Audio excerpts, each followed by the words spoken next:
हादोरसा सरकारा मोब्लिबनिफ्राय लानानै सुबुं माहारिनि सानफ्रोमबो जिउ खुंनायाव गोनां जानाय मुवा बेसादनि बेसेन बांनायनि हेंथायै सिमेन्ट दख'रा अखम जातीयताबादी जुब छात्र परिषदआ खुद्रिसारनाय हाबाफारि लादों।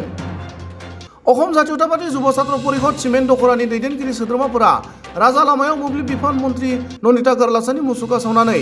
आसाम सरकार हाय हाय नन्दिता गारलासा गो बेक बायदि स्ल'गान होनानै सोमावसारो। অসম চৰকাৰে যিদৰে বিদ্যুৎ তথা অন্যান্য প্ৰয়োজনীয় সামগ্ৰীৰ যি বৰ্ধিত মূল্য বৃদ্ধি হৈছে সেই ক্ষেত্ৰত কিন্তু খাটি খোৱা জনসাধাৰণৰ যথেষ্টখিনি অসুবিধাৰ সন্মুখীন হৈছে। এতিয়া চাওক, বিদ্যুতৰ মাচুলৰ বৃদ্ধিৰ লগে লগে আজি দেখক অসমত 25 লাখতকৈও অধিক নিবনুৱা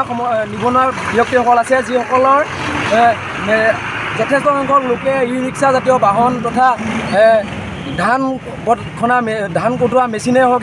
সেইসমূহৰ ওপৰত ডিপেণ্ড কৰি ঘৰখন চলাইছে আৰু লগতে তেওঁলোকৰ জীৱিকাৰ পথ হিচাপে বাছি লৈছে। যেতিয়া বৰ্ধিত হাৰত বিদ্যুতৰ মাচুল বৃদ্ধি হৈছে তাৰ ফলত তেওঁলোকৰ ওপৰত এটা মাধবাৰ পৰিছে, যিহেতু আৰু অসম চৰকাৰেও এই বিদ্যুতৰ মাচুলৰ বৃদ্ধিৰ ক্ষেত্ৰত বিদেশীৰ পৰা হওক বা অন্যান্য যিসকল ঋণ লৈছে ঋণৰ বোজা পৰিয়ে আজি এইটো পৰিস্থিতিৰ সৃষ্টি হৈছে। গতিকে আমি অসম জাতীয়তাবাদী যুৱ ছাত্ৰ পৰিষদৰ পৰা এটা কথা স্পষ্ট ৰূপত ক'ব বিচাৰোঁ, যিহেতু জনসাধাৰণৰ ওপৰত মাধমাৰ দিয়া বন্ধ কৰক।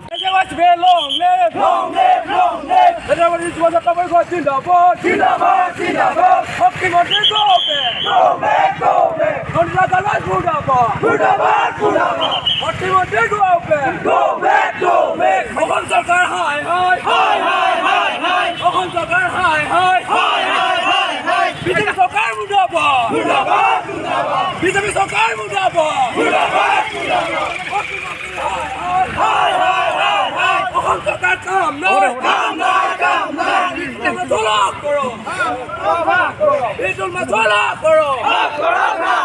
অসম চৰকাৰ হায় হায়, অসম চৰকাৰ হায় হায়, BJP go back, BJP go back, Himanta Biswa Sarma মুৰ্দাবাদ, হিমন্ত বিশ্ব শৰ্মা মুৰ্দাবাদ, এটা হৈছে বেলংলেছ, এটা হৈছে বেলংলেছ, জয় আই অসম, গো বেক, অসম চৰকাৰ হায় হায়, অসম চৰকাৰ কাম নাই, অসম চৰকাৰ কাম নাই, নন্দিতা গাৰলাছা গো back, Himanta Biswa Sharma go back,